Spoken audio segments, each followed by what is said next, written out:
agora, e vocês estão anotando aí, vai ficar fácil porque vocês me mandam as coisas pelo e-mail, tá bom? E aí eu vou sempre conferir o trabalho de vocês pelo e-mail também. Vamos para Êxodo? Êxodo a gente vai ter uma jornada interessantíssima, que vai falar sobre o povo de Israel. Na lição, a gente tem esses pontos aqui. Eu posso apagar aqui já, não?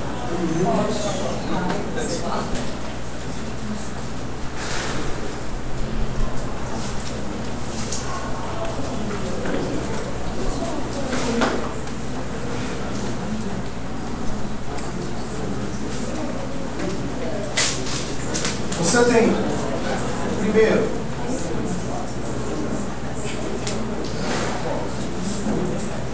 servidão. Segundo, vai falar sobre a saída. Terceiro, vai falar sobre a Páscoa, que aliás está chegando.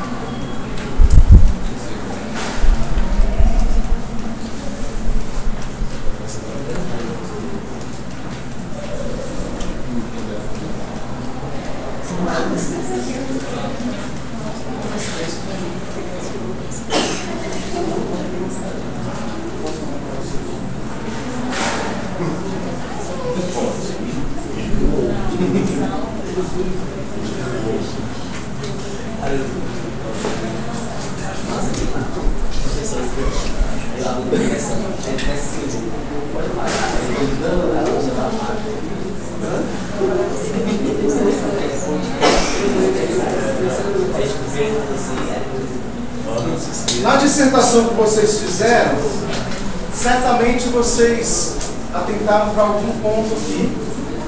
E agora nós, para um desses pontos, né, de uma forma principal, de maneira principal. Então, olha só.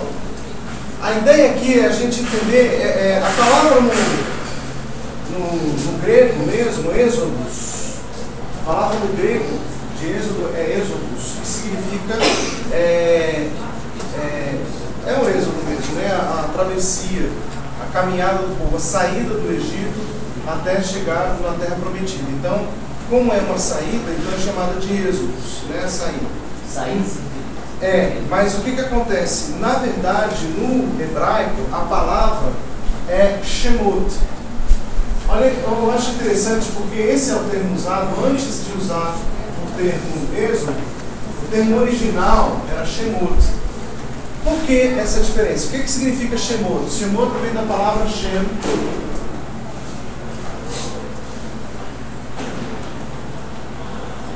que é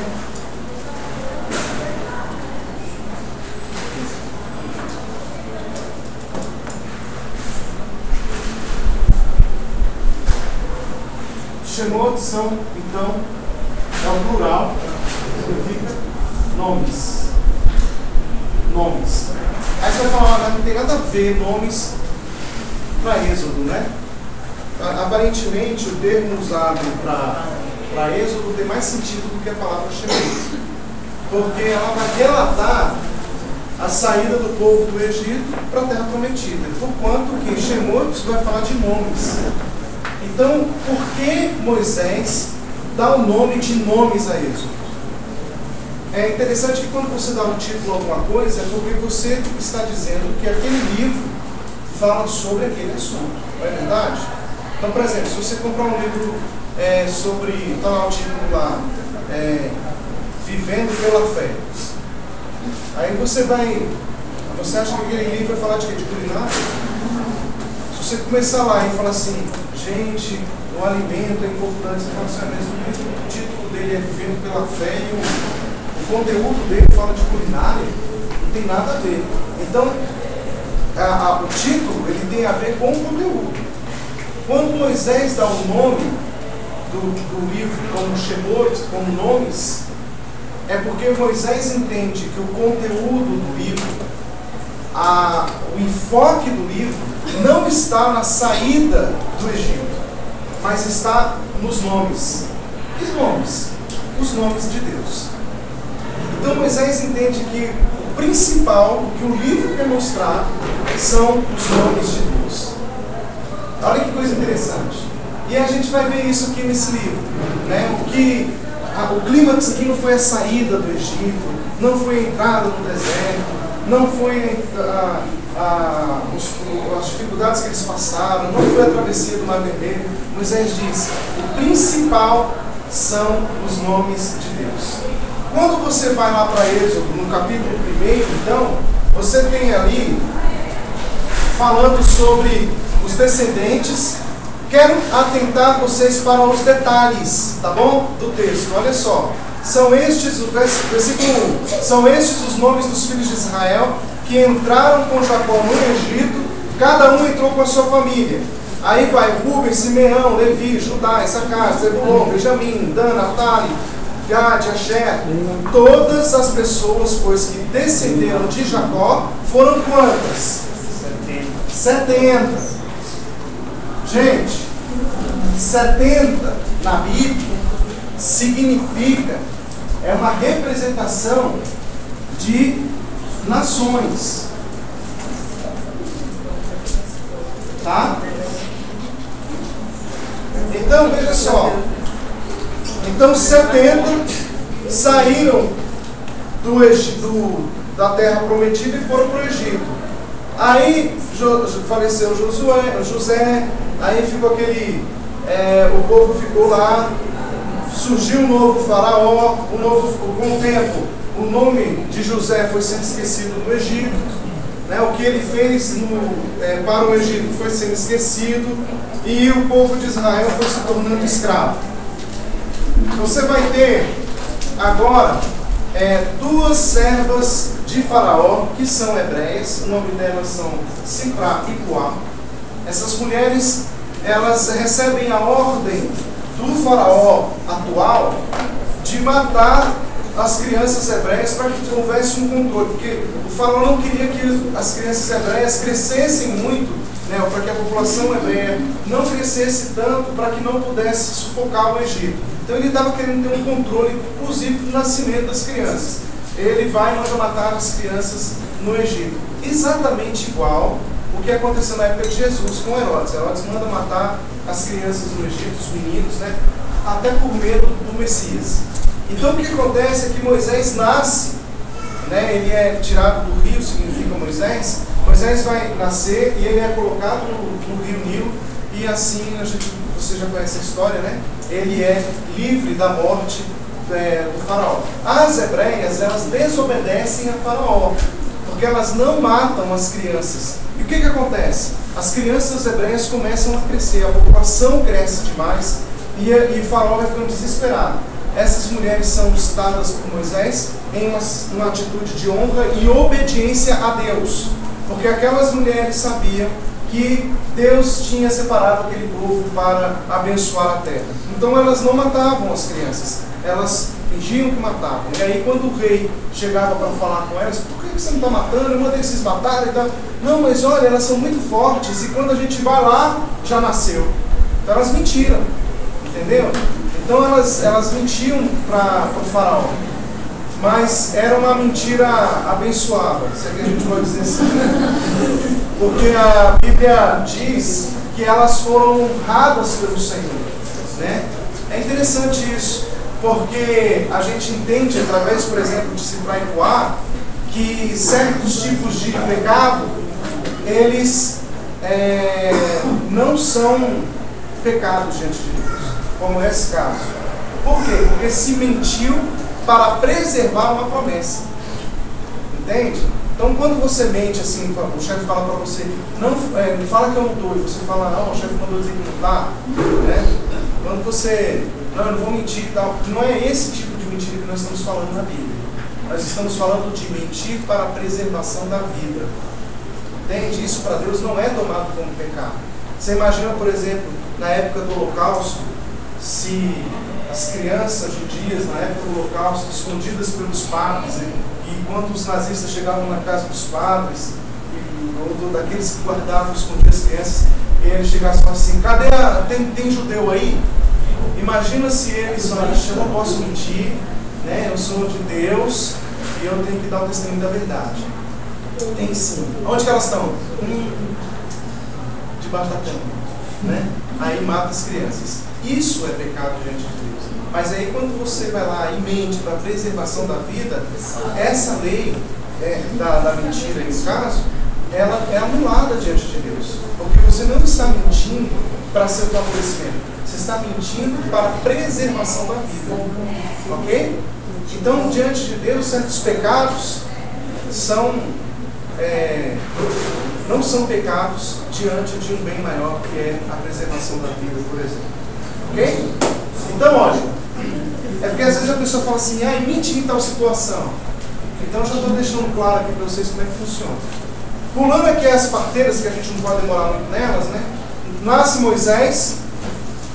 Moisés é criado no palácio de Faraó, educado no palácio de Faraó, porém, ele está em contato com o seu povo, ele sabe a sua origem, tá?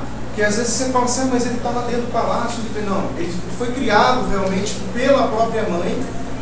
A mãe se prontificou a amamentá-lo, a cuidar dele, e ele foi ser educado dentro do seu povo. Só que Moisés tinha acesso sempre ao palácio do rei, né? E ele tinha toda a cobertura real, e ele foi instruído no conhecimento dos egípcios.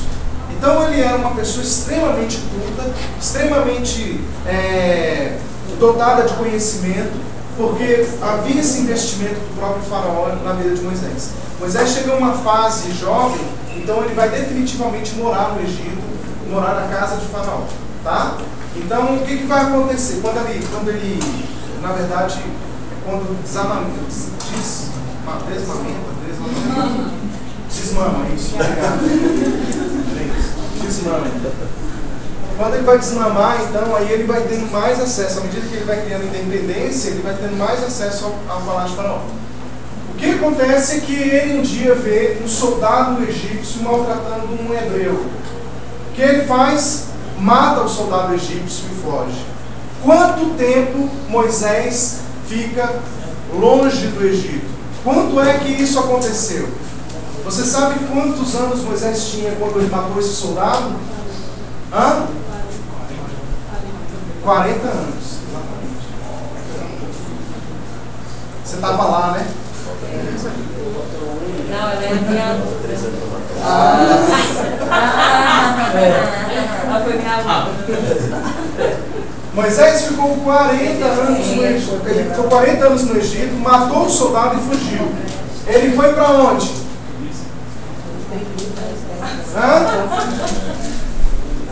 Ele foi para Midian, para uma área deserta. E lá em Midian, ele ficou quanto tempo em Midian? Porque a palavra Midian significa conflito. Olha que coisa interessante. Ele sai de Midian, ele sai do Egito e vai para Midian. A palavra Midian significa conflito. Ele fica lá 40 anos em Midian. Olha só que coisa interessante. Mais 40 anos. Porque parece que Moisés sai, quando você vai ler no texto, parece que ele sai, mata o soldado, vai para Midian, aí ele vai lá, tem uma experiência com Deus e volta. Parece que isso durou 1 ano, máximo, 3 anos. Não, 40 anos. Tá bom? Ele ficou lá. Deu tempo do faraó morrer, deu tempo daquele episódio do Egito, do egípcio, né, que ele matou, ser esquecido. Então deu tempo de tudo isso. 40 anos depois, com o novo faraó lá, já reinando e tudo, criado com ele, Moisés então volta ao Egito.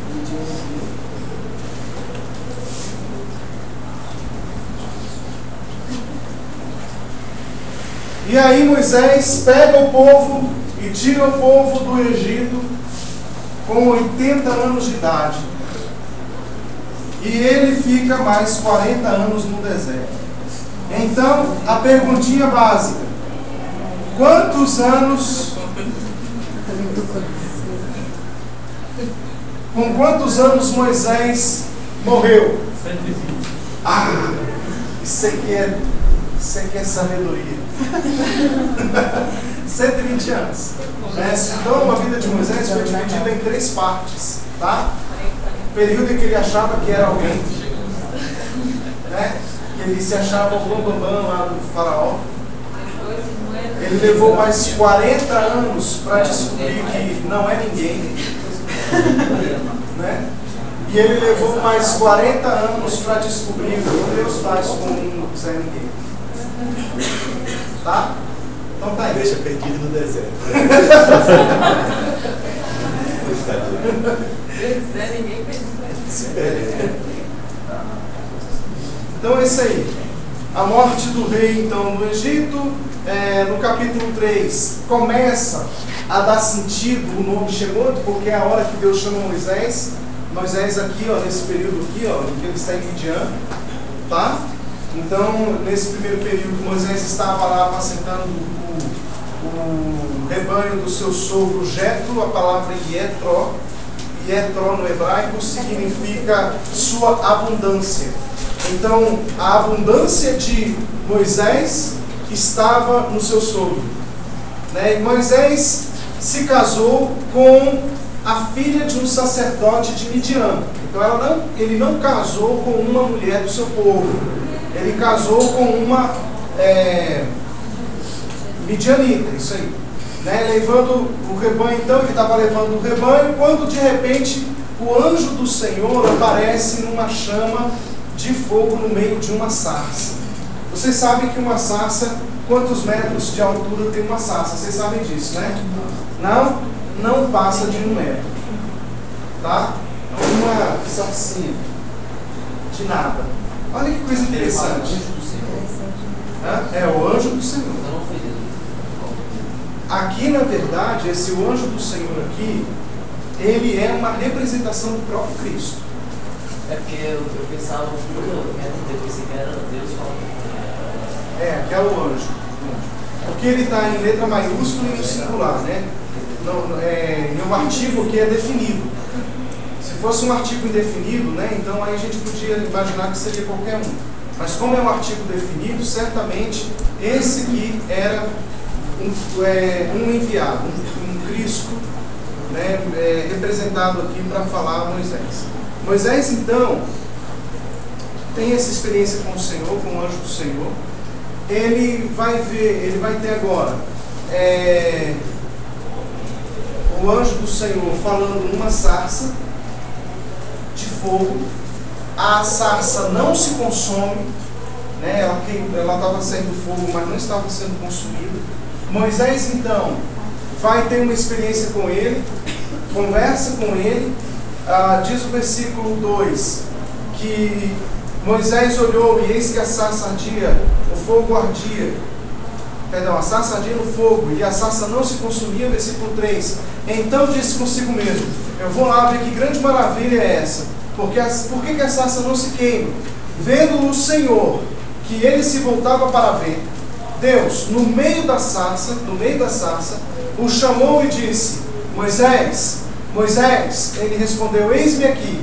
Deus continuou: não te chegues para cá, tira as sandálias dos pés, porque o lugar em que estás é terra santa. E disse mais: eu sou o Deus de teu pai, o Deus de Abraão, o Deus de Isaque, o Deus de Jacó. Moisés escondeu o rosto porque temeu olhar para Deus. Moisés ficou 40 anos no Egito. Moisés havia sido instruído durante esses 40 anos, certamente dá para você aprender muita coisa. Ele ficou 40 anos com o costume egípcio nele, a cultura egípcia, o conhecimento egípcio, o conhecimento do poder de Faraó. De repente ele vai para uma sarça, o Senhor fala no meio de uma sarça que não é 1 metro de altura, mas ele vê um milagre em algo pequeno, como uma sarça que era um fogo queimando e não se consumia. E o Senhor então fala: tira a sandália dos teus pés, porque o lugar em que você está é terra santa. A gente não sabe quando foi que Moisés ouviu isso de Deus. A gente não sabe se isso foi logo no início, ao sair do Egito, ou se isso foi no meio, ou se foi no final. no final foi menos provável, né? Mas vamos supor que tenha sido logo no início que ele estivesse saindo do Egito. Moisés, além da cultura, Moisés se vestia como um egípcio. Moisés tinha roupas egípcias. Há um estudo que diz que as sandálias egípcias, elas eram uma forma também de prestar uma homenagem ao deus egípcio. Porque nas sandálias egípcias haviam serpentes, né, nos pés desenhados, né, serpentes de ouro, nos pés dos magistrados, das autoridades, do próprio governo, de ouro, para representar ali que ele pisava de uma forma soberana, era autoridade sobre aquele lugar. Então o faraó, Moisés, certamente, por ser criado dentro do palácio de faraó, certamente usaria essas sandálias, e elas eram uma homenagem ao deus egípcio, a um deus egípcio, a serpente.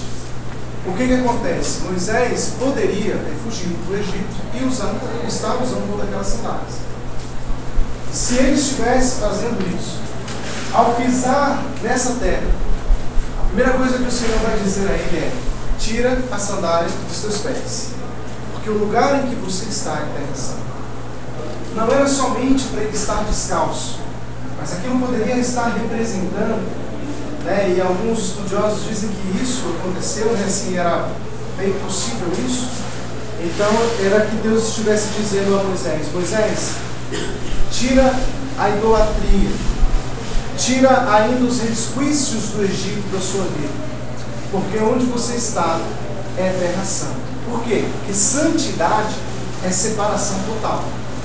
Então Deus estava falando: ainda tem uma coisa que você precisa tirar da sua vida. Você precisa ser separado ainda aí. Em quê? No calçado. Lembra que o que a Bíblia fala sobre calçados? Vocês lembram? Calçados os pés com a preparação do Evangelho da Paz. Calçados os pés com a preparação do Evangelho da Paz. O calçado, ele é uma ele representa o que você crê. Entende? Ele é o anúncio do que você crê. É engraçado porque na Bíblia você não proclama o Evangelho com a boca, mas com os pés. Quão formosos os pés dos que anunciam. Entende? Porque fala da sua caminhada, fala da sua experiência de vida. Então, muito mais do que pregar o Evangelho com a boca, nós fomos chamados para pregar o Evangelho com os pés. Então Moisés, ao pisar ali, ele ainda que ele não tivesse um calçado egípcio de fato, mas Moisés estava ainda proclamando certamente o que ele sabia do Egito, o conhecimento egípcio. E naquele momento Deus estava falando: Moisés, se você, eu estou te chamando aqui agora porque eu quero de você que você abra mão do Evangelho do Egito, da mensagem do Egito, do conhecimento que você tem lá do Egito, do poder de Faraó. Eu quero te mostrar um outro poder.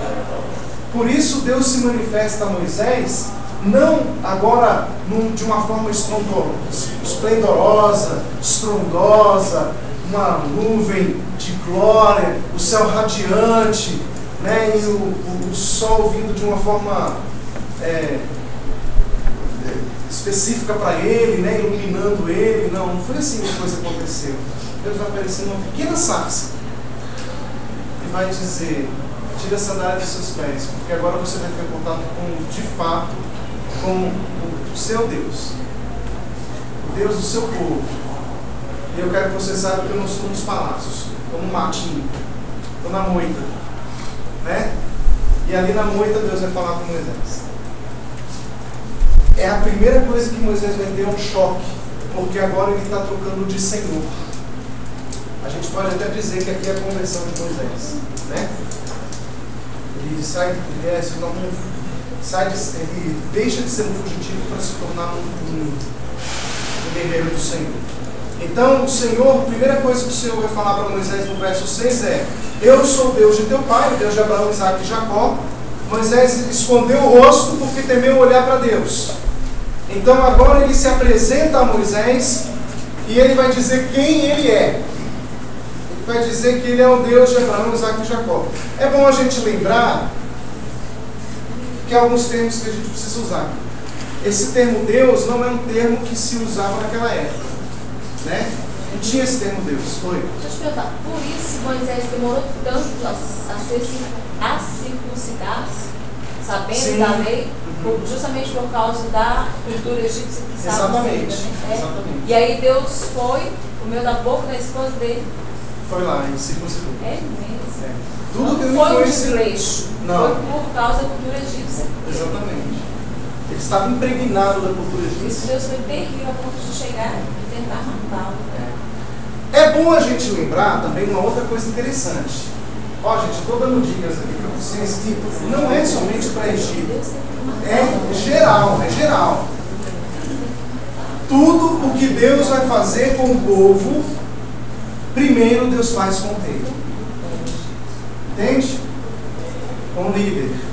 Então, ó, Deus faz com o povo, Deus faz, o que ele faz com o povo, ele faz com o líder, o que ele faz com o líder, ele faz com o povo. Então você tem essa relação. Rei e povo em Israel vivem a mesma realidade.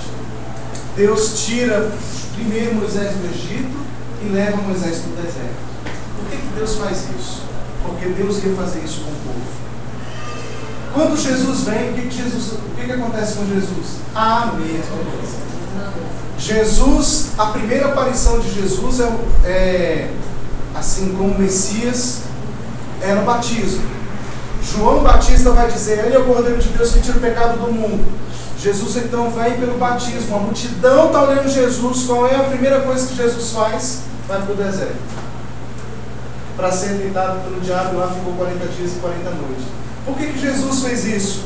Porque Moisés fez isso? Porque Israel fez isso? Porque Abraão fez isso? Que aliás foi o primeiro, né? Está vendo as relações? Jacó fez isso. Você vai vendo, está vendo as relações? Mas por que esse povo fez isso? Porque você fez isso. Eu fiz isso. A gente ficou no nosso Egito. E de lá nós saímos.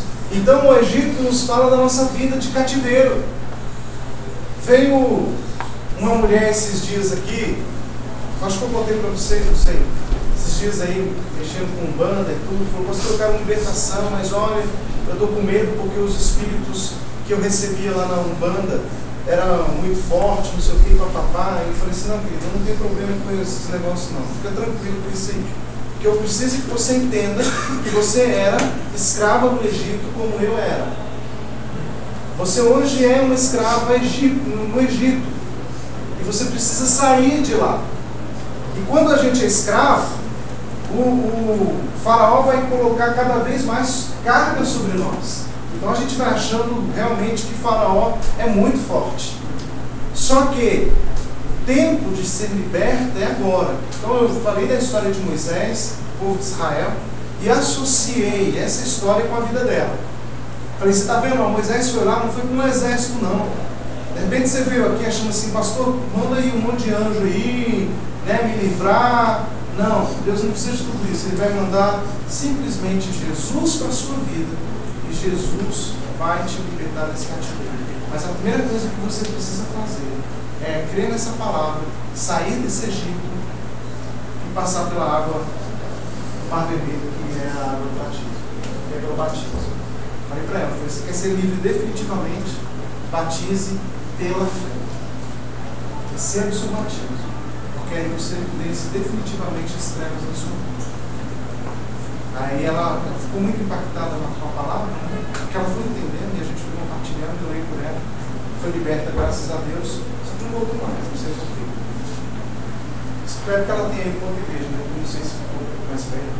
Mas olha só, a associação do povo com o rei e o rei com a igreja, gente, é a mesma coisa. Então Israel tem tudo a ver com a gente, porque os seus líderes têm a ver com a gente, a história tem a ver com a gente, né?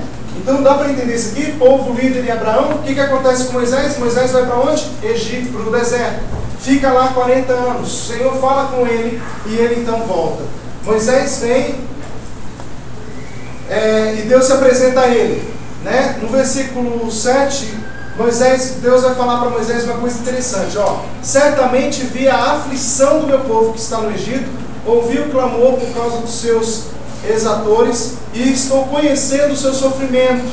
Por isso desci a fim de livrá-lo da mão dos egípcios e para fazê-lo subir daquela terra, uma terra boa, ampla, que mana leite e mel, o lugar do cananeu, do Eteu, do Ferizeu, Jebuseu, né? Pois o clamor dos filhos de Israel chegou até mim, e também vejo a opressão com que os egípcios estão oprimindo. Vem agora, e eu te enviarei a Faraó, para que tires de lá o meu povo, os filhos de Israel do Egito. Veja só, por que Deus decidiu livrar o povo do Egito? O Senhor deixa muito claro aí. Porque houve antes o quê? Clamor. Está vendo? Clamor. É interessante porque a salvação começa com o clamor do cativo. Por isso, gente, não há mudança se antes não houver quebrantamento, clamor, arrependimento. Por isso que a mensagem do reino começa com arrependimento. Por isso que a gente precisa levar boas novas. O povo de Israel estava cativo no Egito e eles começaram a clamar, mas eles clamavam constantemente. Por isso o Senhor diz, eu ouvi o clamor deles e estou conhecendo o seu sofrimento. Não é que Deus não conhecia antes, mas é porque agora Deus falou, esse é o tempo em que eles realmente estão no limite. Entende? Deus esperou chegar naquele limite. Quanto tempo isso durou de cativeiro lá? Vocês lembram? 430 anos o povo ficou no Egito. Tá? Então aí o Senhor ouve o clamor, tira o povo do Egito através de Moisés. Mas no versículo 13, disse Moisés a Deus, eis que quando eu vier aos filhos de Israel e disser, o Deus de vossos pais me enviou a vós outros, e eles me perguntarem, qual o seu nome? Que lhes direi? Disse Deus a Moisés, eu sou o que sou. Deixa eu voltar aqui e lembrar uma coisa para vocês. Por que Deus... por que eu falei para vocês que esse termo Deus não existia? Porque esse termo Deus foi criado posteriormente pelos gregos, né, vindo da palavra Zeus. Então isso não é novidade para ninguém, eu acho, pelo menos para a maioria. Então assim, o termo Deus, ele é um termo que foi aplicado posteriormente. Antes, na época de Moisés, não existia Deus. Nome, Deus. Qual era o nome que eles usavam? A palavra, até Abraão, aliás, até aí, os dias de Moisés, a palavra é Elohim. Oi.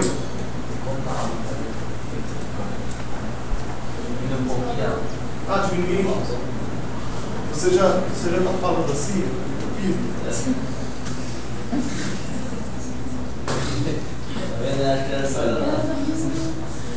Então a palavra é Elohim.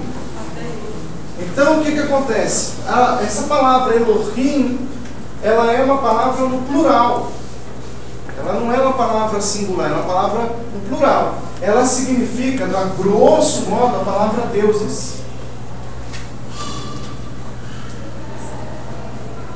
Eu sou deuses do seu pai. Mas essa palavra deuses, é bom lembrar que também, eu estou colocando a grosso modo, porque eu falei para vocês que o termo Deus não existe nessa época. Entende? A palavra é Elohim. Então, quando você fala deuses aqui, você voltou para Deus, né? De novo, o termo Deus aqui. Só que não existia esse termo. Então, o que significa que eu falei deuses aqui para que você possa entender? Mas, na verdade, na raiz, a palavra significa faces.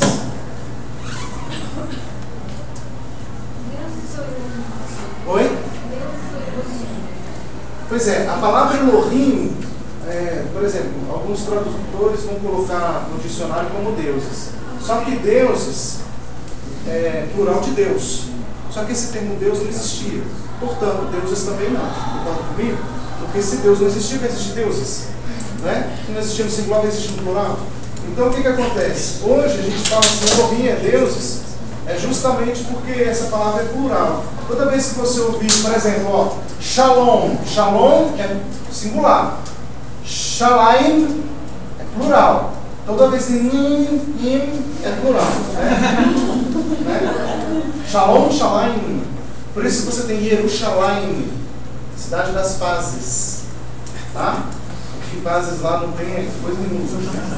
Mas aqui, ó, você tem Elohim, na verdade, significa faces. Faces, caras. Deus tem muitas faces. A multiforme sabedoria de Deus. Deus se apresenta de várias formas. Tá? Cada forma de Deus é um Shem. Ó, você está entendendo? Então Deus vai chegar para Abraão e falar assim, Moisés vai chegar para o povo e falar assim, mas o que eu vou falar? Eu vou chegar lá para o povo e falar assim, olha, as faces de Abraão, as faces de Isaac e Jacó me apareceu. Aquele que nós servimos pelas suas faces me apareceu, que era aquele que se manifestou a Abraão, Isaac e Jacó. O povo não vai acreditar em mim. Quem é que eu digo que o Senhor é? Aí ele diz o quê? Moisés, diga ao povo que eu sou o que sou. Essa palavra também no hebraico significa Rier, Asher e Rier. Deixa eu aproveitar que a Cláudia não está aqui, senão nem ia querer escrever no hebraico. Rier. Chegou. Oi, meu amor. Eu estava falando aqui quando eu te amo. Eu vou falar de você aqui. Rier, Asher e Rier. Você escreve ali hebraico. Né? Que significa me tornarei, que me tornarei. Tá? Aí a gente está traduzido aí como eu sou o que sou. Por que Deus fala isso? Fala, Moisés, diga para o povo, olha só, o povo não está falando, diga para o povo que eu vou me tornar o que eu vou me tornar. Então isso é fantástico, porque Deus não apenas está falando do futuro. Porque na verdade isso aqui não tem um tempo presente, passado ou futuro. Isso está dizendo, no literal mesmo, assim, eu me torno o que me torno, em qualquer tempo. Entende? Eu entro no passado, eu entro no presente, eu entro no futuro e eu sou o que precisa ser no passado, eu sou o que precisa ser no presente e eu sou o que precisa ser no futuro. Então Deus está falando, os meus nomes são a plenitude de tudo que você precisa. Que fantástico isso, né? Porque o que Deus está dizendo é, quando você está doente, eu sou a cura. Quando você está na morte, eu sou a vida. Eu sou a plenitude de todas as coisas, em qualquer tempo. Então Deus apresenta o seu nome a Moisés, e Deus vai falar uma coisa para Moisés. O Deus de vossos pais, no versículo 15, o Deus de Abraão, Isaac e Jacó, me enviou a vós outros este é meu nome eternamente. Assim serei lembrado de geração a geração, ou em geração. Então o Senhor está falando, eu não quero apenas que vocês se lembrem aqui do meu nome nessa geração. Mas Deus fala, eu quero que o meu nome seja de geração em geração. É assim que eu quero ser lembrado. É assim que eu quero que vocês se refiram a mim. Só que assim, com esse termo Deus, a gente simplificou a coisa, né? Ah, mas então a gente não pode falar Deus? Não, poder pode. Mas Deus quer que nós vamos mudar então, para você facilitar o negócio. Continue chamando Deus de Deus, mas lembre que Deus é isso aqui, ó. Então todas as vezes que a gente for se referir a Deus, a gente está falando de uma plenitude de passado, presente e futuro. O que significa Deus? Deus é me tornarei o que me tornarei, eu me torno o que me torno. Isso que significa Deus. Então se você quiser dar um significado para o nome Deus, dá esse aí. Tá? E às vezes eu pergunto, o que é Deus? O que significa Deus para você? Significa eu me torno o que me torno. Qualquer tempo. Eu sou o que sou. Tá? Significado. Não é significado. Essa tradução linguística, seja para o português, para o inglês, ela traz uma simplificação do nome de Deus. Tanto é que existe Deus, a diferença que a gente faz é que Deus a gente escreve com maiúsculo, D maiúsculo, e deuses com minúsculo. Referendo a qualquer demônio que existe por aí, a gente coloca em minúsculo. Né? Essa simplificação não existe no hebraico. O hebraico, o nome de Deus, ele não se compara com esse. Ele não existe nada que seja similar, assim, uma construção linguística que seja similar a isso. Não. Porque tem uma coisa interessante. Quando Deus vai dar esse nome a Moisés, Deus vai mandar Moisés escrever esse nome. E aí é a primeira vez que esse nome vai ser apresentado. E como é que esse nome vai ser apresentado? Vou colocar aqui no cantinho aqui, tá? Porque eu não queria apagar essas. É assim, ó. Pode dar aqui. O nome é assim. Aquela fica me corrigindo. Não, tá muito quadrado. Não sabe, sabe? Assim, esse é o nome de Deus. Ele apresenta, é o que é chamado de tetragrama. Tá? As 4 letras. Tetragrama. Então, ó, Yud, vou diminuir mais aqui para não ficar. Não, então, tira esse. Não emenda o rei, não, meu filho. O rei é pequenininho. Não tá emendando, não. Dá, não é assim, Cadê o rei? Isso aí. Isso aí. Eu pronto. Assim, ó. Yud, rei, vav, rei. É isso aqui você vai falar assim, pastor, mas isso aí não tem muito a ver. Gente, tem tudo a ver, porque toda a construção bíblica sai daqui, ó. É daqui que Deus vai colocar, ele fala assim, ó, esse aqui é meu nome. Isso aqui significa isso aqui, ó. Erie, Sherie. Se você pegar a palavra presente, passado e futuro no hebraico, você vai ter aqui está a soma do passado, presente e futuro aqui, nesses nomes, nessas letras. Entende? Então você tem aqui o passado, você tem o presente e você tem o futuro. Isso no hebraico tem todo sentido. Entende? Então Deus, é como se Deus estivesse falando assim, fala para o povo que o meu nome é passado, presente e futuro. Eu sou a plenitude do passado, eu sou a plenitude do presente, a plenitude do futuro. O que o povo precisar que eu me torne no passado, eu me tornarei. O que o povo precisar que eu me torne no presente, eu me tornarei. O que o povo precisar que eu me torne no futuro, eu me tornarei. Gente, isso transcende o nosso conceito de Deus. Porque quando a gente vai servir a um Deus, a gente fala, eu creio num Deus que vai mudar a minha história. Só que na verdade, Deus fala, eu não sou apenas um Deus que vai mudar a sua história. Eu sou um Deus que entra na sua história e eu entro no seu passado. Eu não vou mudar apenas o seu futuro. Eu não vou transformar a sua história. Eu vou entrar lá no Gênesis da sua vida. Entende? Então assim, aceitar a Jesus, olha que coisa mais louca. Aceitar Jesus não é a partir de um momento.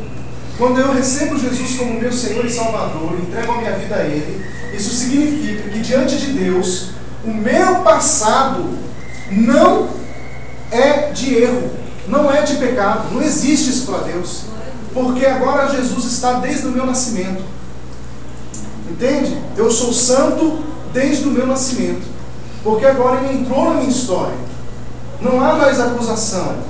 Então eu tenho uma vida, por isso que a Bíblia chama a gente, nos diz que temos uma vida irrepreensível. Olha que coisa interessante isso para Deus, para a gente, quando a gente entende isso. Então assim, mas é porque, olha, no meu passado, antigamente eu era assim. Deus fala, não, você não era assim, você era santo. Por quê? Porque Jesus entrou no seu passado. Ele entrou, e quando Ele entra, Ele transforma. Passado, presente e futuro. Por isso que Paulo vai dizer que já não há mais o quê? Acusação contra os escolhidos de Deus. Tá bom? Eu. Voltando só a questão que o Marquinhos fez, qual que é a estrutura linguística para esses deuses quando é citado aqui? Porque na tradução nós temos Deus lá maiúsculo. Aí quando ela nunca acenderá outros deuses, aí esses deuses são muitos. Essa estrutura. Isso veio. E quando fala de Deus lá é o tetragrama. Ela apareceu o tetragrama. E quando fala desses outros deuses, qual é essa estrutura? Pois é, isso foi usado para tentar explicar quem era Deus. Então, para ficar fácil, até na proclamação do Evangelho, e até mesmo porque eles começaram a usar isso no dia a dia, né? Muitos gentios foram se convertendo e com todo o conhecimento grego e tudo, então isso acabou se tornando muito difundido. Essa linguagem, Deus, era muito comum. Então o que acontece? Como ela era comum, ela se torna parte dos escritos também. E aí o pessoal começa a usar no original também. Não, no original, porque nessa época no original parece tetragrama. Não, eu estou falando de Deus. Eu estou falando da estrutura de Deus. Deus não é grego. Não. Mas nessa época aqui, nas escrituras existia lá. Eu sou Deus, eu sou tetragrama, vamos botar assim, eu sou tetragrama, né? E depois não será outros deuses. Não. Deuses ali é outra estrutura. Ali tem que ver aqui qual é. Tem que pegar um versículo aí que fala de deuses. Vou mostrar para vocês. Provavelmente. Está na lei, primeira não, não dos deuses diante de mim, não. Nem farás desculpa. Mas qual é? Lá é falsos ídolos. É outro. Agora eu não sei o que tem que vir aqui, está pesquisando aqui para mim.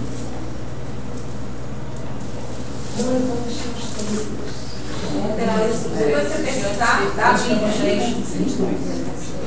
Eu passo para vocês depois, mas a estrutura aqui não é dizendo, porque o Elohim aqui, ele pode usar até o mesmo termo Elohim, porque Elohim aqui não significa necessariamente, porque é o seguinte, aqui ele está falando de faces, né? As faces de Deus. Então Elohim, ele é usado de Gênesis até Êxodo, mas não é só até Êxodo na verdade, porque sempre vai se referir a Deus como Elohim também. Porque todas as vezes que o salmista vai falar o Senhor com as suas faces, né, os seus nomes, ele vai usar o termo Elohim.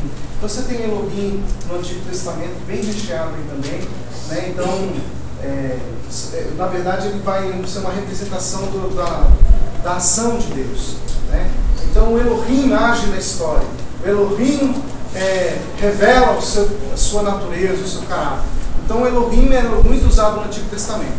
Mas o termo, o nome de Deus, que ele na verdade quer ser lembrado, é esse aqui. Então ele vai associar isso aqui a isso aqui. Por isso que ele vai dizer que esse é o nome dele de geração em geração. Então você pode usar o termo Deus, mas lembre-se que significa isso aí. Tá bom?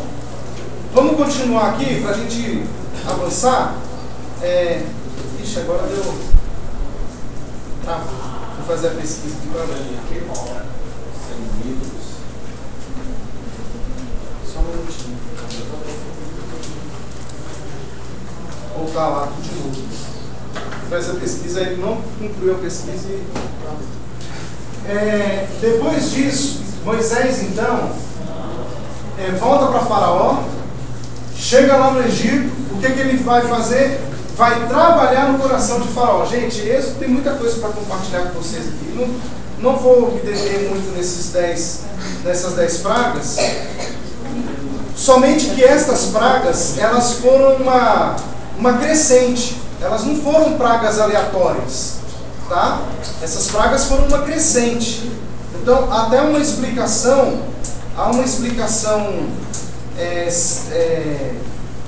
natural disso, tá? Porque uma praga vai puxando a outra. Deus vai conceder a Moisés poderes. Deus concede a Moisés milagre. Moisés não quer ir de jeito nenhum. Senhor, eu não vou, manda outro, por favor, não quero. A Bíblia diz que a ira de Deus se acende contra Moisés. E o Senhor fala assim: Moisés, vai. Moisés fala: não, Senhor, não vou nada. Vou encarar o Faraó. Moisés, Senhor, eu não vou porque eu tenho problema de boca. Alguns vão falar que ele é gago, mas a gente não sabe de fato quem ele é. Se ele é um gago, se ele é um fã, o que ele é. Mas o fato é que Moisés não queria falar para o povo, não queria falar para a multidão, até porque você imagina ele pegando 6 milhões de hebreus, e diante de 6 milhões de hebreus, sem microfone, sem nada, tendo que gritar lá.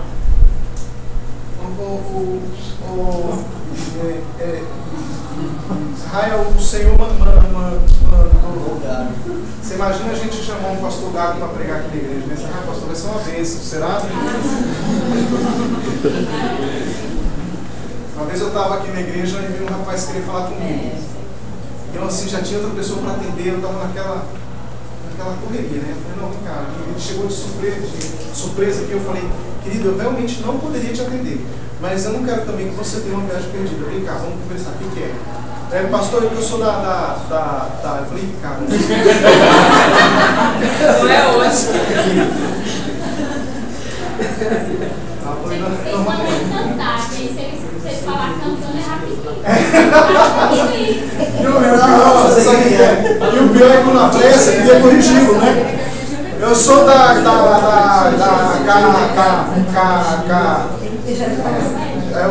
catedral? Não.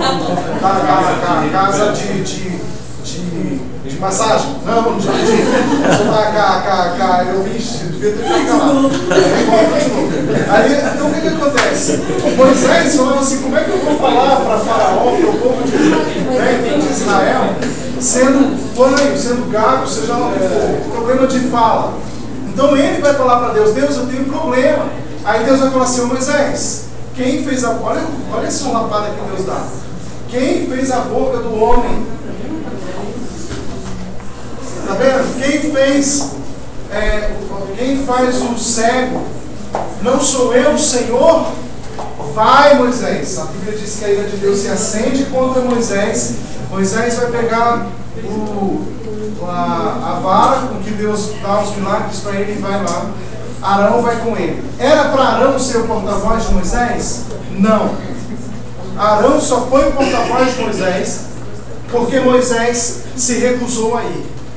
Mas aí Deus leva Arão com ele, eles vão lá para o Egito, as 10 pragas. Lembram das 10 pragas? O Egito é escravo. Deus enviou 10 pragas.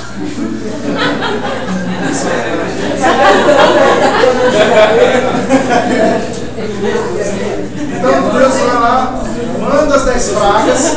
Essas 10 pragas são uma crescente. Ó, só quero falar da primeira praga aqui pra gente. Só uma questão. Pode falar. A gente pode fazer uma comparação dessa atitude perante o Senhor de Moisés é multiplicada posteriormente no povo de Moisés? Essa mesma certa incredulidade que... pode. Boa, muito boa. Pode sim. Você fazer essa associação da incredulidade de Moisés com o povo. Total. Então, olha só. Você vai ter aqui Moisés indo ajudar o povo. Isso no capítulo 5. Você vai ter Moisés indo ajudar o povo. E quando Moisés vai lá falar para libertar, é que o faraó vai atormentar mesmo. Isso é interessante, hein? Porque quando a gente prega o evangelho para alguém, a vida da pessoa piora, não melhora não. É porque é a opressão mesmo do inimigo contra ela. Tá? Então, ó, Moisés vai lá e fala de novo com o faraó. Depois dele falar 2 vezes com o faraó, vem a primeira praga. Qual é a primeira praga? As águas se tornam em sangue. Então essa primeira praga trouxe morte para o Egito. Cada praga dessa aí era um Deus sendo destronado no Egito, né? Porque o rio era o que dava vida para o Egito, e eles tinham o rio Nilo como um Deus também. Então Deus vai lá e derrama sangue sobre o Egito, sobre o rio Nilo. Agora o rio Nilo está em sangue. O que vai acontecer? O faraó vai endurecer o seu coração e não permite que o povo saia. Você vai ter então as 10 pragas. Você tem as 10 pragas aqui. No capítulo 7, no versículo 14, que é a primeira praga. Aí vai vir o capítulo 8. Porque com a morte das rãs, segundo os cientistas, você imagina o que acontecia. As rãs morrem. Por quê? Porque o rio está em sangue. Eles vão colocar uma sequência lógica, entendeu? Eles falam, bem, se o rã fica no rio, certamente ela morre porque ela vai beber água do rio, e porque o rio está em sangue, não tem como elas morrem.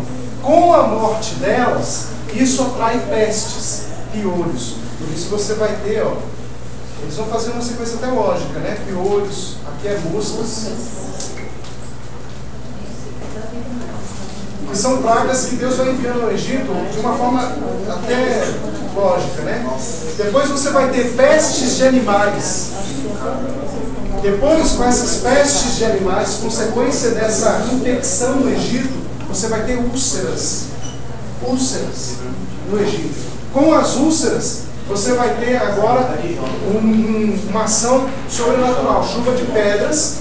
E com a chuva de pedras, Deus vai enviar os gafanhotos posteriormente para acabar com o Egito. Vem as trevas, que é a nona praga, e a última praga, que é a definitiva, a morte dos primogênitos. Vamos já emendar aqui em Páscoa, já para a gente correr, porque senão não dá para a gente detalhar tanto. Eu me demorei mais no início para a gente poder entender sobre os nomes, né? Mas olha só, vamos falar da Páscoa. Com a morte dos primogênitos,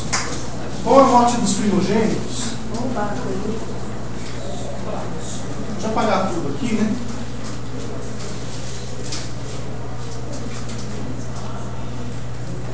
Com a morte dos primogênitos, o que aconteceu lá? Como é que se deu a morte? Deus manda Israel, o povo hebreu, fazer o que, gente? Deus fala para Moisés, vou mandar a praga da morte dos primogênitos, né? Todo primogênito no Egito vai ser morto. Aí eles vão colocar, se vocês precisam ver esses Discovery Channel falando sobre as pragas, eles vão tentar colocar isso de uma forma lógica. Eles dizem que os primogênitos dormiam no chão, que era uma forma de honra para o primogênito. Então os primogênitos dormiam no chão e os mais velhos no chão. E aí o que acontece? Diz que houve uma ebulição do rio, porque ele já estava contaminado, e o rio soltou um gás. Eles falam que esse gás é um gás infeccioso, mas ele não se eleva, ele fica embaixo. Aí matou os primogênitos e tal. Então, assim, tem muitas explicações que os cientistas vão dar a respeito da morte dos primogênitos. Mas o fato é que só os primogênitos do Egito morreram. Só. A Bíblia diz que Deus manda o povo de Israel fazer o quê para não entrar a morte lá? Pegar um cordeiro sem defeito e fazer o que com ele? Pegar o sangue do cordeiro e passar o sangue nos umbrais. E o resto do cordeiro,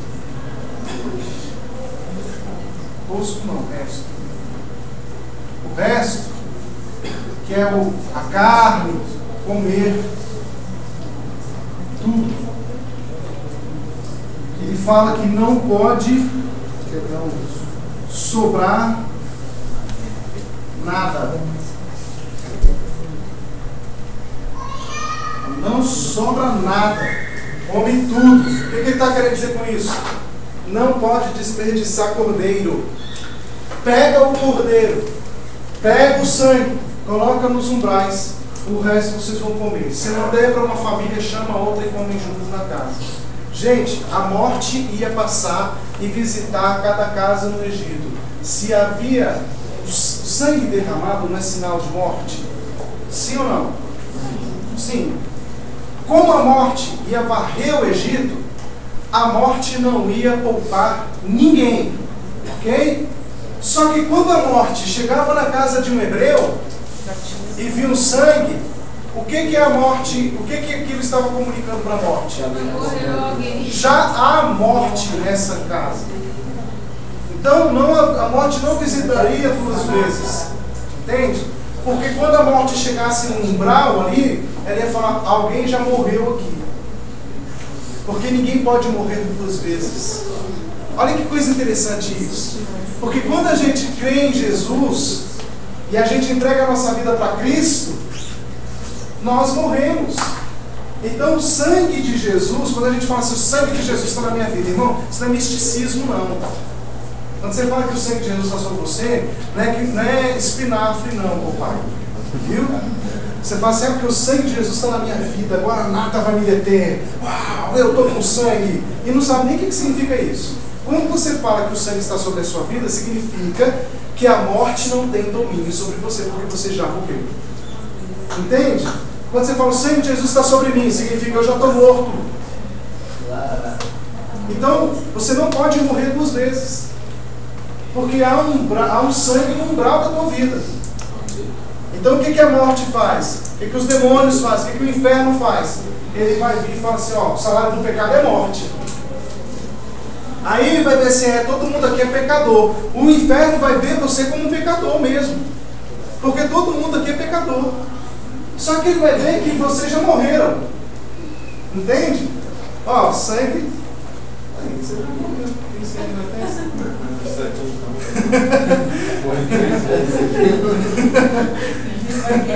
Entende? Já tem. Então é assim que o inferno vê um filho de Deus. Ele não pode vir com acusação sobre você, porque você está morto. Você já pagou o preço do pecado. Então, por quê? Porque aí está se cumprindo uma lei de Deus. Que a Bíblia diz o quê?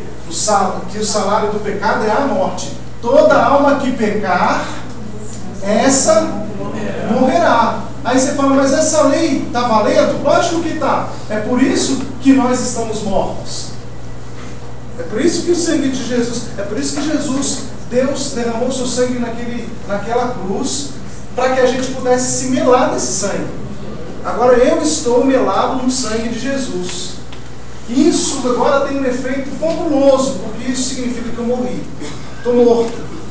Exatamente o que aconteceu no Egito. A morte ia lá para matar. Opa, aqui já morreu, aqui não morreu, vou lá matar. Então todo mundo tem que morrer. Agora, ou a gente morre por expiação, ou a gente morre pela própria vida. Então, como que você quer morrer? Essa é uma outra forma de nós anunciarmos o Evangelho do Reino de Deus. Todo mundo vai morrer, mas você tem a opção de escolher como. Né? Bonito isso, né? Uma mensagem bonita para você pregar para as pessoas.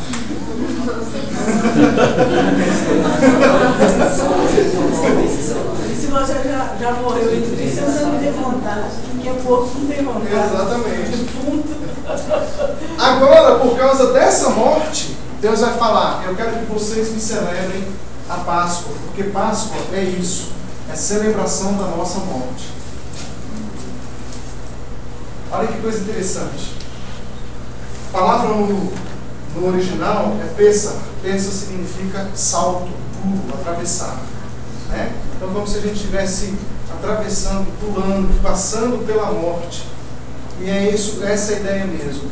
Nós estamos saindo da nossa vida, morrendo para nascer em Cristo. Tá? Então como você quer morrer? Como você quer morrer? Em Cristo? Ou você quer morrer pelos seus próprios pecados? Pastor, e a questão da alusão aos ossos? Quando deveriam ser quebrados, assim como Jesus não terminou de quebrar, tem alguma explicação? Não, tem, mas só que aqui na verdade não nesse texto, né? Ou é nesse texto aqui mesmo? É nesse texto. É nesse texto, né? Mas aqui é o seguinte, aqui ele fala para não pegar nenhum osso quebrado, porque ele quer que o sacrifício seja perfeito. Então o que acontece?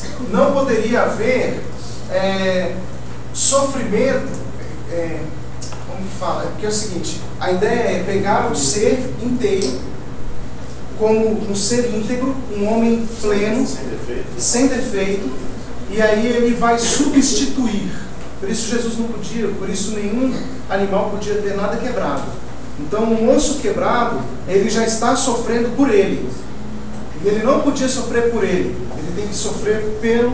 Então, o cordeiro sem defeito, sem mácula, um cordeiro são, ele teria que morrer, e toda a dor que ele está sentindo seria por causa de outros. Entende? Para alimentar o outro. Então, por isso não podia ter nenhum osso quebrado. A Páscoa então nos fala disso. É interessante porque a partir daqui, Deus vai tirar o povo. Resumindo, estou até saindo aqui da sequência, mas é só para a gente entender. Deus tira o povo do Egito, vence os primogênitos, a morte, o cordeiro, a Páscoa. Agora vem a travessia. Depois da Páscoa, vamos colocar assim, porque a Páscoa foi a libertação,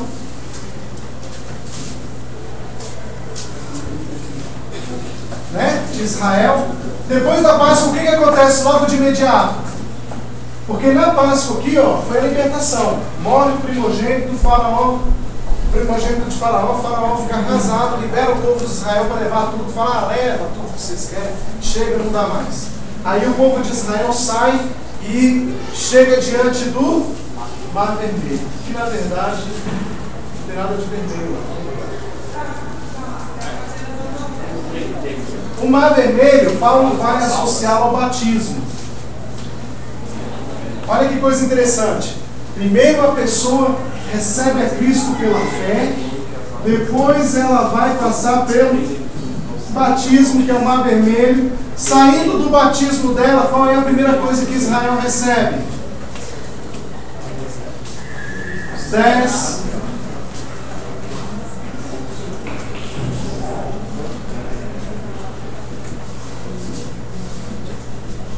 Os 10 mandamentos. Vamos colocar aqui como palavra de Deus.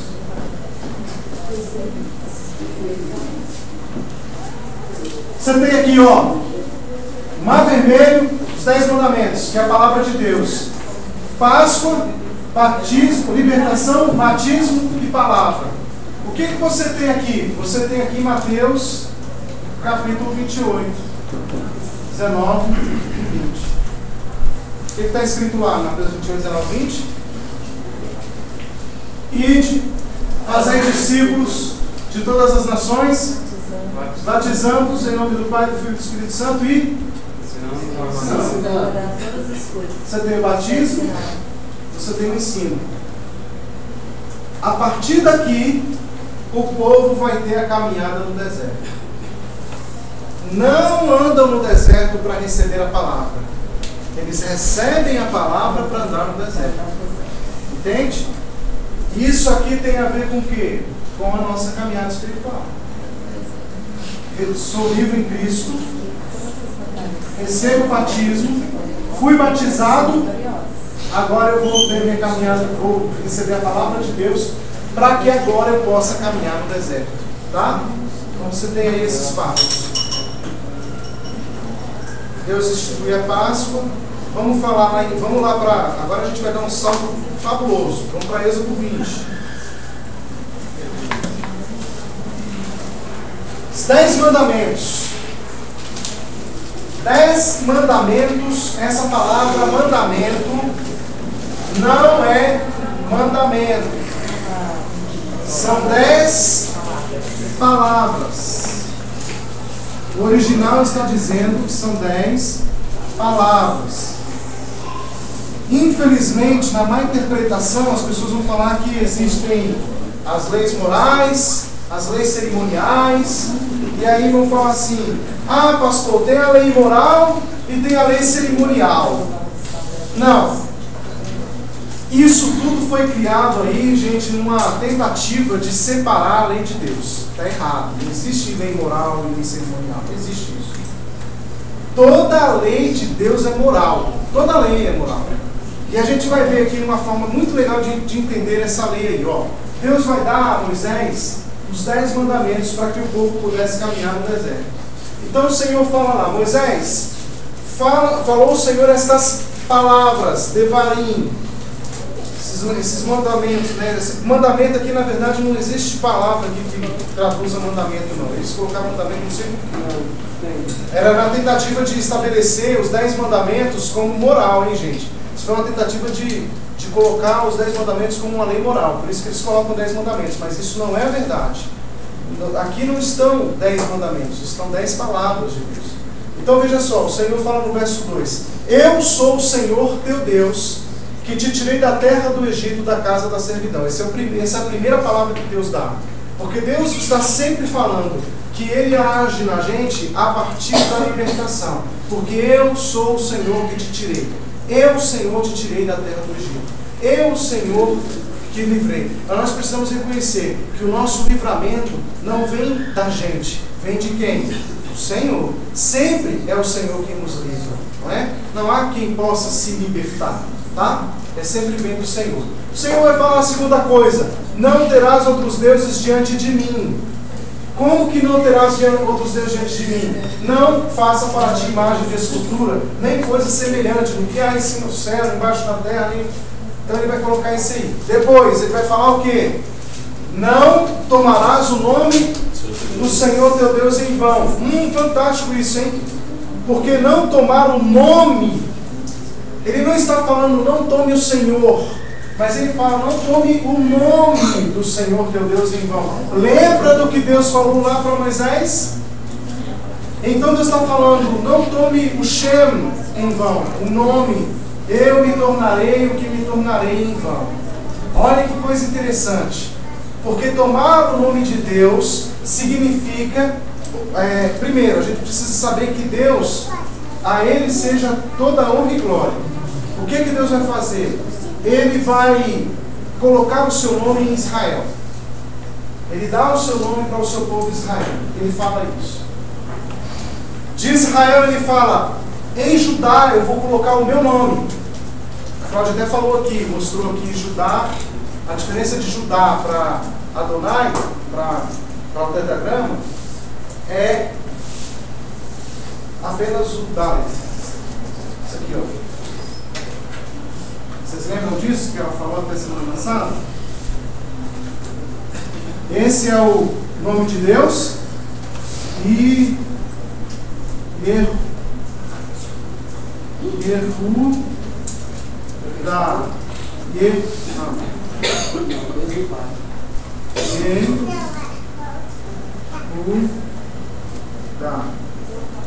isso aqui, ó.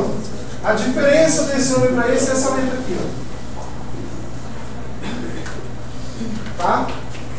Só ela. Essa é o Dalet, que significa porta. Jesus fala, eu sou a porta. Eu sou o Dalet.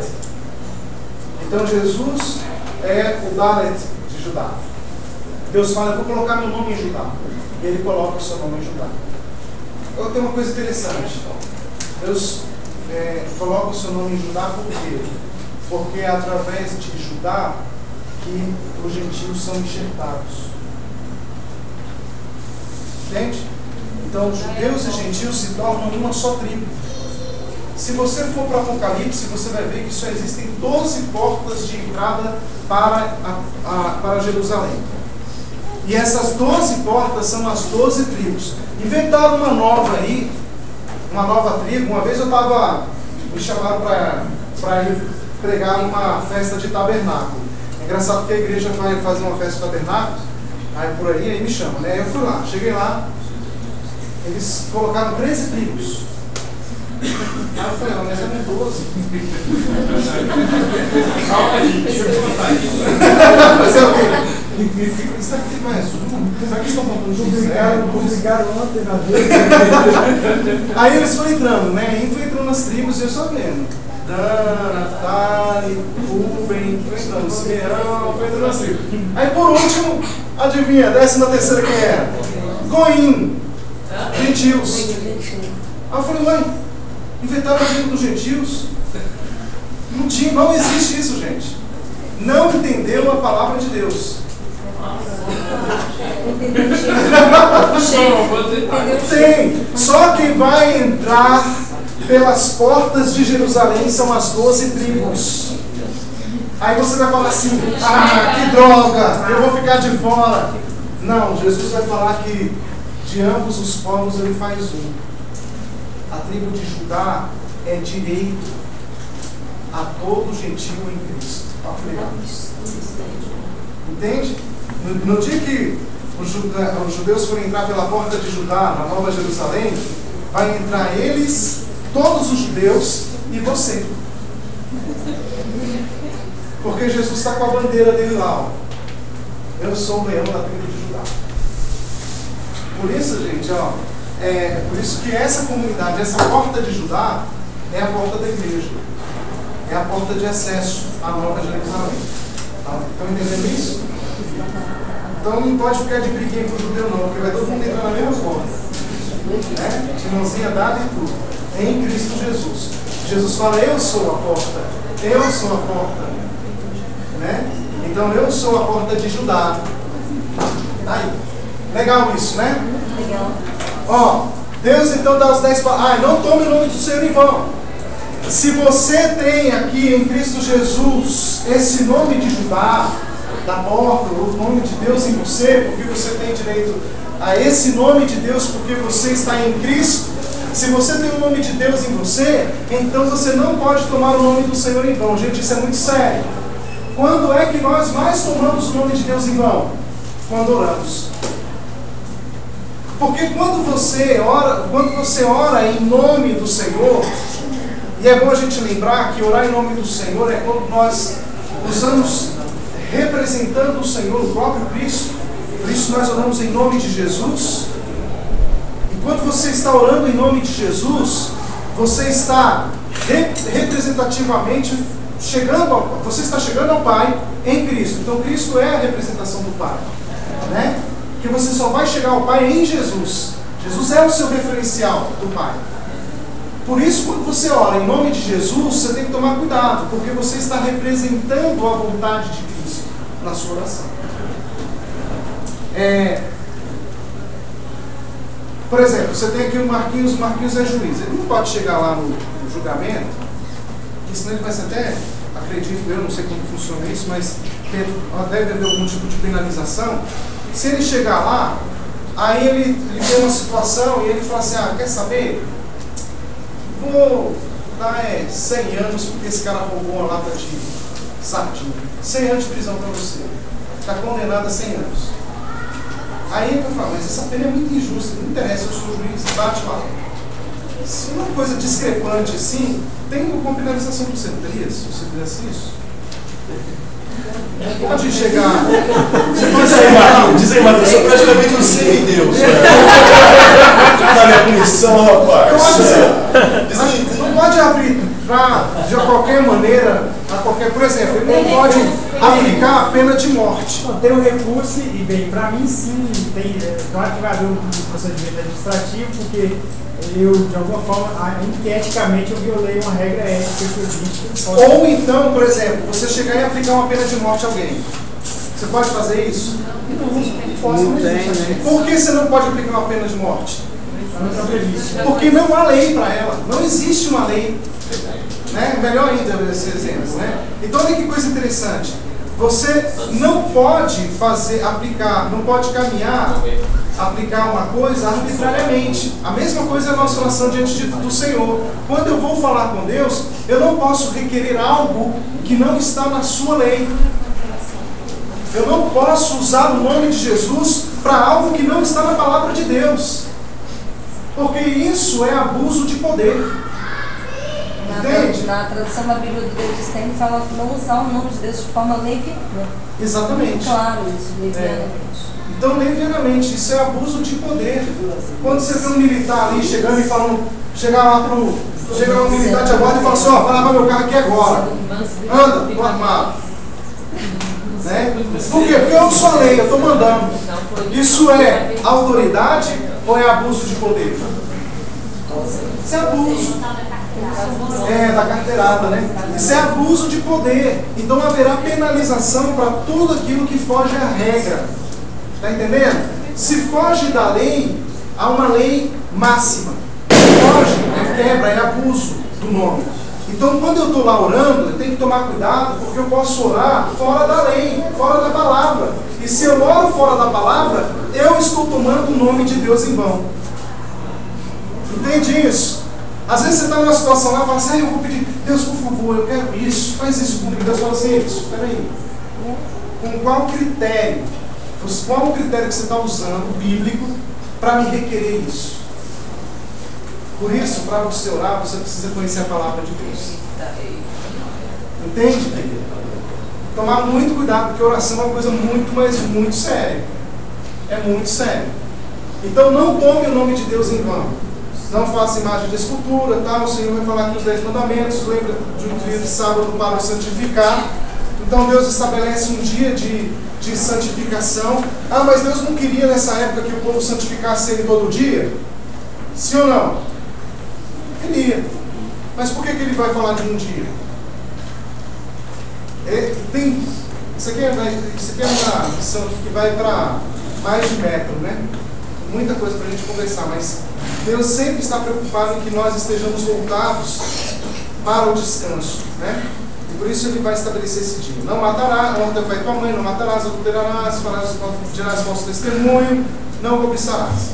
Depois dessas leis, o Senhor então vai pegar, eu quero me atentar com você aqui, ó, no capítulo 21. Deus dá os 10 mandamentos, e agora no capítulo 21 você vai ter aqui, ó, são estes os estatutos que lhes proporás. Agora essa palavra é mishpat, ela não é mandamento, ela não é os 10 mandamentos, né? Não são as 10 palavras lá. Ele está falando aqui de justiça. Esta é a justiça que lhes proporás. Se comprares um escravo hebreu, 6 anos servirá, mas ao 7º sairá forro de graça. Se entrou solteiro, sairá sozinho. Se era casado, homem casado, com ele sairá sua mulher. Aqui Deus vai falar sobre a relação senhor e servo. O escravo expressamente, se o escravo porém disser expressamente, não, eu amo meu senhor, minha mulher, meus filhos, não quero sair a fogo, então o Senhor levará os juízes, vai colocar lá o sinal na orelha para que ele possa servir. Aí no versículo 12, ó, você vai ter aí a relação de respeito um com o outro, mas você pode observar que essa relação senhor e servo, do capítulo 21, ela está atrelada aos 10 mandamentos. As 10 palavras. Deus dá 10 palavras. E agora toda lei que Ele vai dar vai ser pertinente a essas 10 palavras. É como se tivéssemos uma Constituição Federal e aí a gente tivesse, por exemplo, o Código Penal. O Código Penal, ele não pode ser escrito sem estar baseado na Constituição. A Constituição é a lei máxima. Então a palavra, as 10 palavras de Deus, elas são a máxima. E agora você vai ter a explicação desses 10 mandamentos aqui no capítulo 21. Por exemplo, olha o capítulo, versículo 12, ó. Quem feriu o outro, de modo que morra, isso está falando de qual lei? Não matarás. Agora o Senhor está explicando o que é não matarás.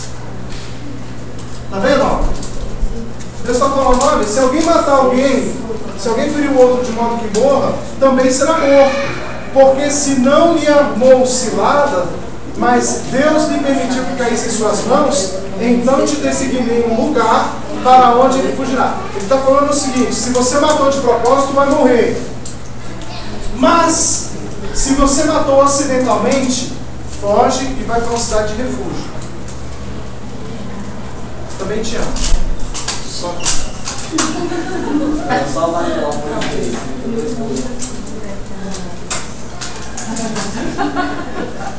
Falei que tinha uma grande nação.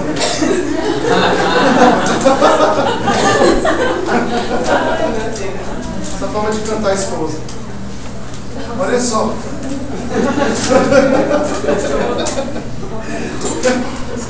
Então, ó, se vier, aí ele vai falar, te designarei o lugar para onde fugirá. Verso 14. Se alguém vier maliciosamente contra o próximo, matando-o a traição, tirá-lo-ás até mesmo do meu altar, para que morra. Quem ferir seu pai e sua mãe será morto. Quem ferir seu pai e sua mãe será morto. Ele está fazendo uma ligação do não matarás com honra a teu pai e tua mãe.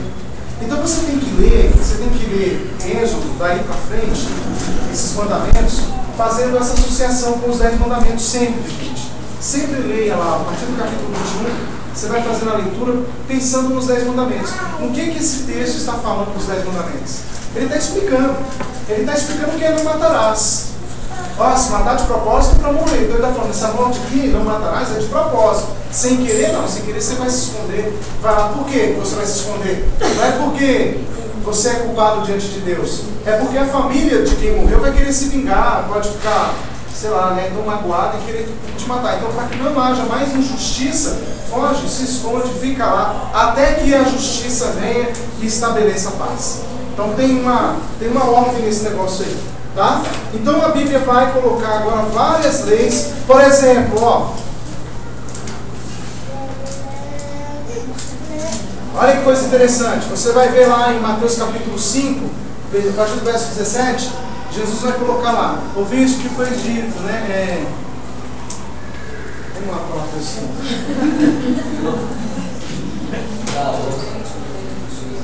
Mateus 5, 17. Presta som, cuidado com tudo. Mateus 5, tá aberto já?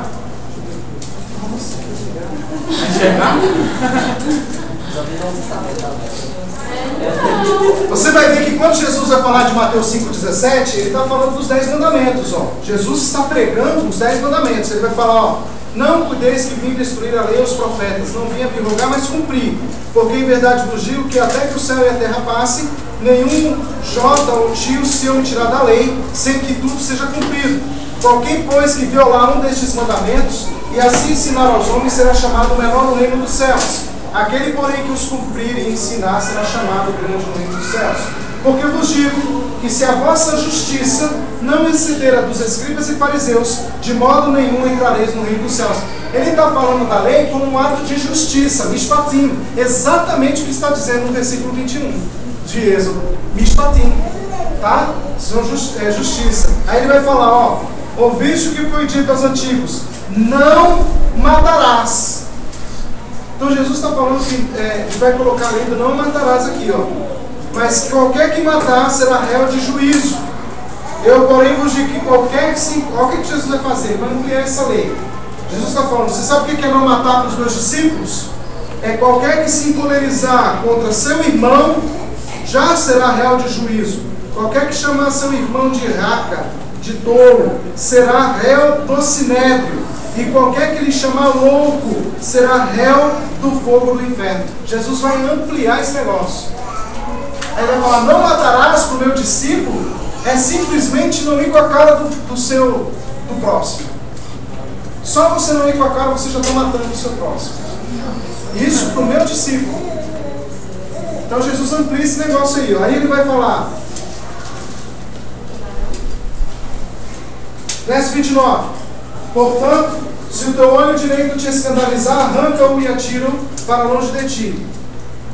Mas não é isso não.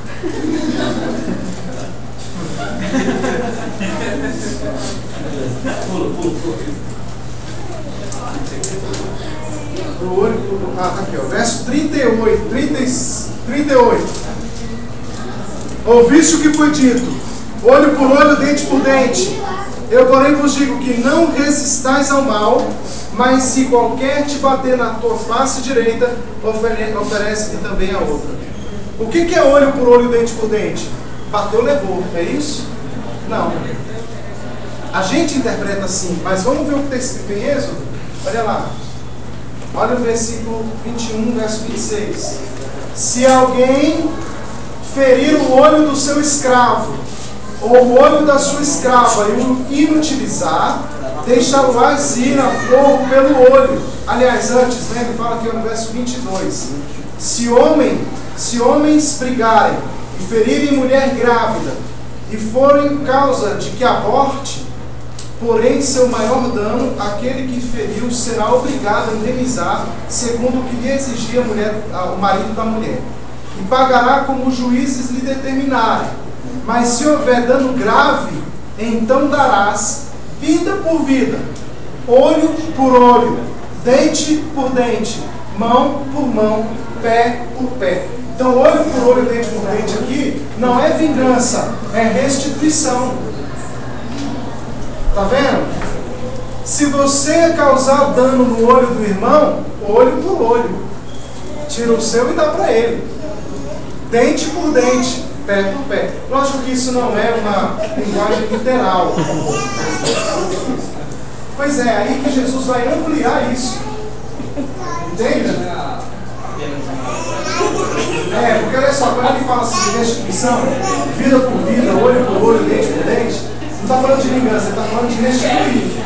Né? Então, na verdade, aqui, ele está falando olho por olho, dente por dente. Você nunca viu em Israel, nem no relato da história de Israel no Antigo Testamento, alguém arrancando o olho e dando por olho. Mas o que ele faz? Se causa o dano em alguém, você tem que ir lá e restituir essa pessoa. Pagar o exame dela, fazer o possível para ela ter um olho restabelecido. Está falando de restituição. Jesus então vai falar assim: olha, vocês ouviram o que a lei disse antigamente, olho por olho, dente por dente. Eu, porém, vos digo. Aí Jesus entra lá com o texto, ó, no verso 38, né? Eu, porém, vos digo o quê? Mateus 5, 38. Ó, Jesus está falando: se alguém lhe bater na face direita, oferece também a esquerda. Então Jesus não está falando apenas de restituição, ele está falando de restituição, mas ele está falando o seguinte: ó, os meus discípulos não vão se preocupar com a restituição apenas, mas eles vão querer dar mais ainda. Eles vão querer, se necessário, assumir até o dano do seu próximo. Entende? Assumir o dano do próximo. Meus discípulos vão ser servos, vão ser doadores da vida e do amor. Porque a relação justa seria: bateu no carro, conserta. Bateu, essa é a relação justa, né? Jesus vai falar: bem, você assume o dano. Meu discípulo assume o dano. Olha que coisa interessante, né? Tá bom? Já dá um avisozinho. Tá? Um avisozinho. Só pra fechar. Então, ó, só fica aqui. Só para fechar, você tem essas leis aí que estão descritas em Êxodo, que vão tratar da relação com os 10 mandamentos. E é assim que você tem que ler Êxodo. É uma relação com os 10 mandamentos, ok? Então, a partir daí você tem o caráter de Deus, como Deus quer que o povo se relacione com Deus e com o próximo. Fecha Êxodo, então, no capítulo 40.